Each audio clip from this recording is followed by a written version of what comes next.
Hey there, everyone. Welcome to the Vista Sports page. I'm your host, Trey Wormington, football extraordinaire, sports talk extraordinaire, and I'm here with, I always forget your name now, Jackson. James Jackson. I'm sorry. James Jackson Yep. here. He's here to talk a little sports with me, anything and everything UCO sports. That's what we do here, James. Thanks for being here. Glad to have you. My pleasure. My pleasure. I just want to start off with a little bit of UCO soccer. They've been absolutely killing it. They're 4-0. What are your thoughts? Have you been out to watch them lately at all? I've went to their first game. They looked pretty good. The game I went to, they were playing Oklahoma Christian, and the Oklahoma Christian couldn't even get the ball on their side of the field. Majority of the game, they were in control. That's what I've noticed. Yeah. Their last game against Midwestern State, Midwestern State only got 2 shots off, neither of which were even on goal. It was just, absolute. They're just running teams off the field. Really it's crazy. And they held them scoreless. Yeah, Kelsey Gibson, she's a true freshman goalie. She's had 10 saves this season in 3 games. Really? Last game didn't even have to do anything. They had no shots on goal. Wow. They had nothing to do. And I know, Katie Killian? I think she's had about 4 or 5 goals. She was really season. good when I watched. Yeah, I believe she's a sophomore or junior. She's a very solid player for them. And I just know that their back half, their defense has just been, brick wall, iron really curtain, really, of it's soccer. a big improvement from last year because at this time last year they were 1-3. Yeah, they definitely. This has been a big turnaround year for them. That they've been doing really well. I've been really proud, and it's fun to go out and watch them play. That they play just super hard and very fast. And they've held each team scoreless. This is the second time in school history that's happened. Really, the last time that was the 2002 squad.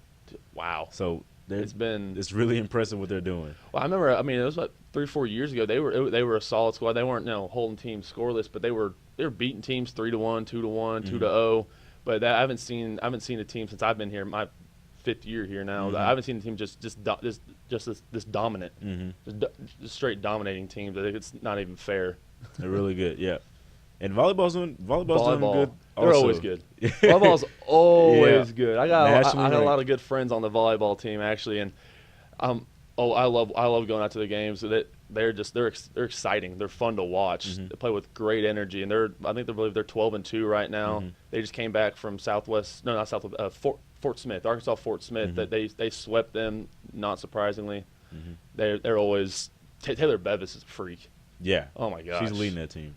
She is leading that team. I think in the last game she had 16 kills. Yep. She's pretty good. There's a reason she's a 2-time All-American. It's unfair. And then you have it's a big senior squad because you have Taylor, obviously, Jordan Spence, who's she's like 6'1".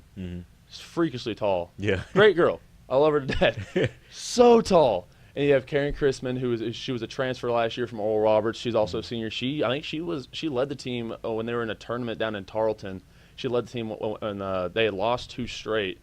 Then they needed a win. I think I can't remember who they played against. It might have been Commerce, Texas A&M Commerce. It might have been them Orioles Tarleton, and she led the team with 10 kills. Just dominating. Played her butt off, and that's how the whole team is really. They just constantly flying around the court, side to side. They're a lot of fun to watch. Yeah, just like soccer, they have their own win streak going, but theirs is 11-0 right now. They were 1-2 at the beginning, and they've won 11 straight 11 now. straight, jeez. So they're doing pretty good. Yeah, they got some games this weekend. I know that they're playing. They got Southwest Baptist tomorrow night, and then Saturday they play Missouri Southern. Those will be fun games to watch. I can't wait till they play Kearney. That's always a fun because Kearney they're always good. I think Kearney they're like a top 10, maybe top 5 team right now, and I think we're in top 15. I think by then we'll get in there. We'll get in top 10. Easily. Yeah. We're good enough. Yeah. Definitely good enough to do it. But the teams that have been struggling, my team. Yeah. Me personally, honestly, the football team. Jeez, 0-2. What do you think the problem is? Do you have an idea? It's kind of a double-faceted thing. Offensively, we are inexperienced, especially up front on the O-line. We only have 3 guys who return, but one of them's hurt right now, and the senior, he plays tackle, guard, and center. He's a Swiss Army knife on the offense line. He plays everywhere, but he messed up his shoulder in the Pitt State game, so he didn't play against Kearney. But I believe he's going to be back. I don't know how much he's actually going to play against Lindenwood. We have Stillwell, who's a junior. He's always been pretty good. They've had him at tackle, which he's never really played. but I mean he's done all right. I think I think he would do better playing guard. That's I mean personal opinion. They have Nick George. He's our returning center. He's a solid kid, super athletic for someone his size. And we just have some young people. Jacob Blair, who's actually I believe he's a junior, but he's never. I mean, outside of this year, never touched the field. Big, 6'9", huge kid, huge kid. But I mean, I think that's where our biggest. I hate to say it, if I'm on the team. It's an introspective thing. I don't want to be like I don't want to be like I'm talking trash to the other to my own teammates. But that's just trying to be honest. I feel like that's where our biggest issues have been up front. So like we have the athletes on the outside and in the backfield, but it's hard for us to get them the ball if we don't have time and we're not creating holes.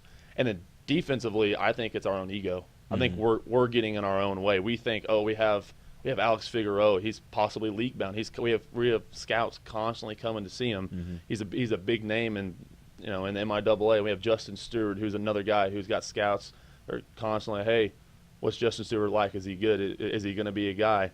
We have dudes in the back half who O'Shea Harris, who was amazing for us last year. He's been good for us this year. He's caused like 3 fumbles. Yeah, I was there. Huge on hits. The current game. Yeah, and so I think we kind of have this bravado, there's a little bit of just ego of thinking, oh, we're going to be the thing about this team. But I think we did it a little bit in the first game. We only gave up 2 touchdowns in the first half, and then we didn't give up anything. We shut out the second half. We come and play Kearney, who, in my opinion, wasn't anything close to what Pitt State was, and we give up 31 points. I honestly think we're just getting in our own way. And it seemed like the option was really what it was, containing the outside edge. Yeah, because they tried to run stuff inside, and we'd stop it. So it was the perimeter stuff is what was killing us. It was a lot of it was just assignment football. People getting a little too excited. Yeah. Go hit the quarterback now instead of what we could call feathering it, playing at the line, making him hold on to it so we can get help on the outside and have him pitch it late. It was just people not executing their assignments, a lot of that. But coach he's been on us this week. Yeah, he's really getting into y'all. Oh my gosh, we ran so much. Like the next day, he was out there and like, I'm not gonna kill you now. We're going out there, we're gonna get the soreness out. 20-something sprints later, I was. Oh yeah. Get me out, jeez. But no, I think we've had a great week of practice so far. We still got one today, and then we travel tomorrow. But I'm excited. Lindenwood looks to be a more balanced offense. The last 2 teams we played, they've been very run heavy. If anything, they pass. It's play action, get it out quick. This team, they like to sit back and let things develop, which exciting for me. I play defensive end. They call me. This is not me saying it. This is what other people have said. I'm a pass rush specialist because I'm skinny. So I'm excited. I know our whole team's excited. How prepared are you for the passing game without Derek? Oh man, I mean, what happened to him is terrible. Don't wish that upon anybody, but it's next man up. That's all it is. So that's all it's ever. That's how football is, and football, no matter what changes are made to how you not how you play it, but the schemes and developing the game, it'll never change in the fact that the toughest team and the most focused team, the cleanest team not making mistakes, will win the game. That doesn't matter who's on what side. Doesn't matter who's coaching you. If you're physical and you're clean, you're gonna win. Do you know who's coming in his spot already? Has he announced it yet? I'm not. I can never remember I'm bad with names. I'm just gonna be honest. As we saw from the very beginning of this, I'm very bad with names. It's Drayvon. I can't remember his last name, but we just call him Dre. He's a safety. He's out of Putnam City. I believe he's a sophomore. I think he's about the same age as Derek. He's a solid kid, a little shorter than Derek, but he plays real hard. I think he's going to do great there and everything. But yeah, I'm excited. Offense, coach is on them constantly, so I can't tell if they're doing good or bad. He's just always yelling. But I know that the defense, we're excited, and we're definitely going to go out there.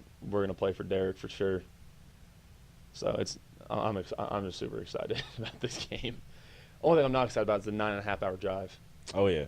Ugh, Yeah. God, it's going to be terrible. I'm going to be sleeping the entire time. What makes it worse is it's a night game. So then we don't stay that night and drive back the next day. We drive back right after the game. Oh, really? We'll get back about 7:30 in the morning on Sunday. Oh, it's gonna be tough. It's gonna be awful. It's gonna be worse if you lose. So you got to win. Yeah, that happened to me 3 years ago. So it was, that is a rough bus drive back. Just losing, especially with Coach Pickett, defensive coordinator, because we split the buses up, offense and defense, because we could take 2 buses, and if we lose, there's no talking. You be quiet. The TVs aren't on. It's just silence. Wow, for 9 hours. Yes. It's gonna be rough.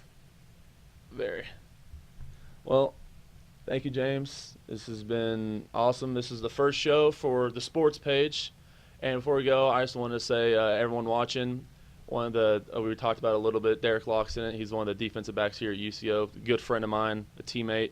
He was in an unfortunate accident this past weekend, and if anyone watching, if you don't know about it, it's been all over the news. Just send out your thoughts and prayers, positive vibes, and everything, and just keep them in your thoughts. I believe that's it. Thank you, James. This has been awesome. Yep. Awesome. Thank you.